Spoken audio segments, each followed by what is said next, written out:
अध्यक्ष जी, आपने मुझे राजस्थान भूजल संरक्षण और प्रबंध प्राधिकरण विधेयक 2024 पर अपने विचार रखने की अनुमति दी, जिसके लिए आपको धन्यवाद।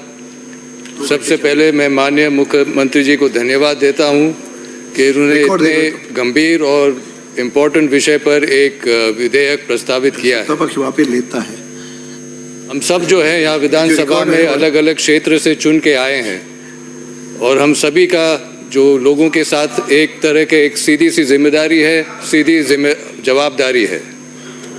लेकिन कई बार विधानसभा में और सरकार में ऐसे विषय आते हैं जिनके बारे में बारीकी में जानकारी होना नामुमकिन है, और तब जो है हम प्रशासन से या अधिकारी जन से राय लेते हैं, और ये जो हमारे लोगों के प्रति जो सीधी जिम्मेदारी है उसको ध्यान में रखते हुए हमें ये निर्णय लेना है कि हम वो राय लें कि हम राय न लें।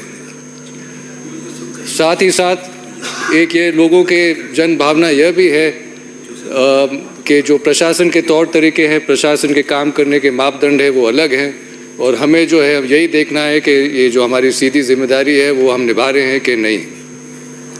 और साथ ही साथ लोगों के मन में यह भी भावना है कि जो भी संपत्ति या जो भी कार्य प्रशासन के हाथों में है वहाँ कहीं ना कहीं कभी कमी नज़र आती है।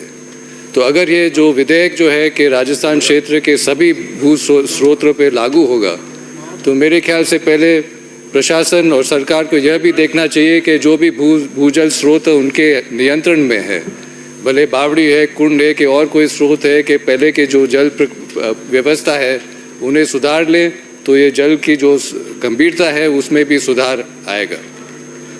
और इस जहाँ तक ये विधेयक है, इस विधेयक के लिए भी ज़रूर कोई ना कोई राय ली होगी, प्रशासन से राय ली होगी, अधिकारियों से राय ली होगी। और एक विधेयक को एक अच्छे विधेयक कहने के लिए एक दो तो ज़रूरतें हैं कि वो न्याय संगत हो और इसमें स्पष्टता हो। तो अगर इन दोनों चीज़ों की अभाव होगी तो फिर या तो उद्देश्य हासिल करने में कमी रहेगी, या नहीं तो एक अस्पष्ट विधेयक कई बार एक भ्रष्टाचार का एक जड़ बन के रह जाता है। यह लोगों की मंशा है, यह लोग सोचते हैं।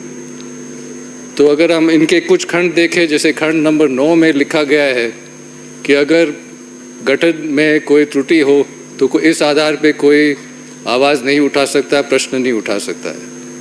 तो ये एक तरह से न्याय संगत नहीं मान सकते हैं, क्योंकि इस आधार पे अगर कोई गलत लोग बैठ के या गलत तरीके से बैठ के, गलती से बैठ के कोई निर्णय लें, वो निर्णय भी लागू होगा।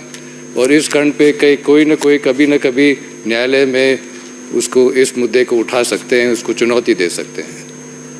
अगर हम खंड 13 देखें तो खंड 13 में यहाँ स्पष्ट तौर से नहीं कहा जा रहा है कि ये किन किन भू स्तरों, किन किन भूजल स्रोतों पे लागू होगा। क्या ये जो भू स्रोत है जो निजी क्षेत्र में है या सरकारी क्षेत्र में है या कोई और क्षेत्र में है, अगर ये भू स्रोत है लेकिन अगर काम में नहीं आ रहे हैं, क्या उनके भी लागू होगा? अगर भू स्रोत सूखे हुए हैं लेकिन आगे काम में आ सकते हैं, क्या उन पे भी लागू होगा? और ये खंड 13 में ही लिखा गया है, 13H में लिखा गया है कि अगर कोई ऊर्जा का प्रयोग होता है पानी को निकालने के लिए, तो इसको रजिस्टर करना अनिवार्य है। तो इसका क्या मतलब यही है कि जो पुराने तरीके से पानी निकाल रहे हैं उनको रजिस्टर करने की कोई ज़रूरत नहीं है? यह भी खुलासा नहीं किया गया है। खंड 13(3)H में हितकारी की बात करी गई। अब भूजल के हितकारी कौन है? भूजल की तो कोई सीमा है ही नहीं। तो किस मापदंड से और कैसे हम तय करेंगे कि यही हितकारी हैं और वो हितकारी नहीं है? अगर हम खंड 14 देखें तो खंड 14 अनुसार अगर आपको भूजल प्रयोग करना है, अगर आप कुछ इंतज़ाम लगाते हैं भूजल निकालने के लिए या बदलते हैं, उनके रजिस्ट्रेशन अनिवार्य है। और आगे जाके यही खंड में कहा जाता है कि अगर आप कृषि उपयोग के लिए पानी इस्तेमाल कर रहे हैं तो फिर रजिस्ट्रेशन की कोई ज़रूरत नहीं है।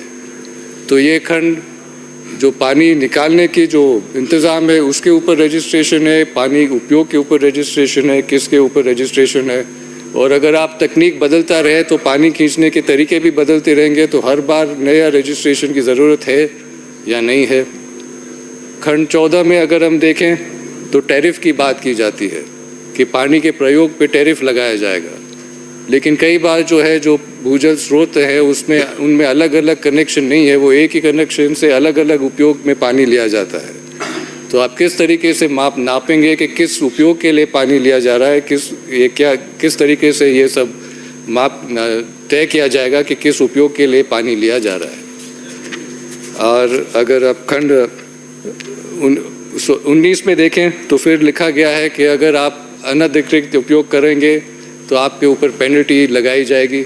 तो ये अनधिकृत उपयोग कौन तय करेगा? जो खंड 17 में जो अफसर नियुक्त किया गया है वो तय करेंगे। और 19(1)(i) में भी ये भी लिखा गया है कि अगर आप पानी का उपयोग के लिए आप कोई इंतज़ाम लगाएंगे या उसको बदलेंगे तो उनकी स्वीकृति अनिवार्य है, सिर्फ उन क्षेत्रों में जहाँ स्वीकृति ज़रूरी है, दूसरों क्षेत्रों में नहीं। तो ये कौन से क्षेत्र में है जहाँ स्वीकृति ज़रूरत नहीं है, इसका खुलासा भी नहीं किया गया है। और खंड 21 में अगर हम देखें तो वहाँ लिखा हुआ है कि अगर किसी के ऊपर कोई यह साबित कर दे कि जो भी गलत काम हुआ है उसके जानकारी में नहीं था या उन्होंने सब ख्याल रखा फिर भी गलत काम हो गया है तो उसे निर्दोष पाया जाएगा। लेकिन न्याय का एक फाउंडेशन ऑफ लॉ है कि इनोसेंट अंटिल प्रूवन गिल्टी। लेकिन यहाँ तो बात है कि जिसके ऊपर इल्ज़ाम लगाया गया है उसको साबित करना है कि वो इल्ज़ाम गलत है। तो ये तो न्याय संगत नहीं है और एक तरह से एक खराब प्रधानता भी बन सकता है। और खंड 23 में लिखा है कि अगर कानून को, अगर न्यायालय को इसको ध्यान में लेना है तो जो भी शिकायत है वो लिखित में आनी चाहिए। तो ये शिकायत की प्रक्रिया क्या है? अगर वो जांच अफसर पहले शिकायत करेगा फिर कानून का कोर्ट में जाएगा, इसकी क्या प्रक्रिया है, इसके ऊपर कोई खुलासा नहीं है। तो मेरा यह आग्रह है कि इन जो विषय उठाए गए हैं उनके ऊपर थोड़ा ध्यान दिया जाए, थोड़ा सा सुधार हो। और ये बहुत ही महत्वपूर्ण विधेयक है, उसको थोड़ा सुधार करके इसको पारित किया जाए। श्री कालूराम।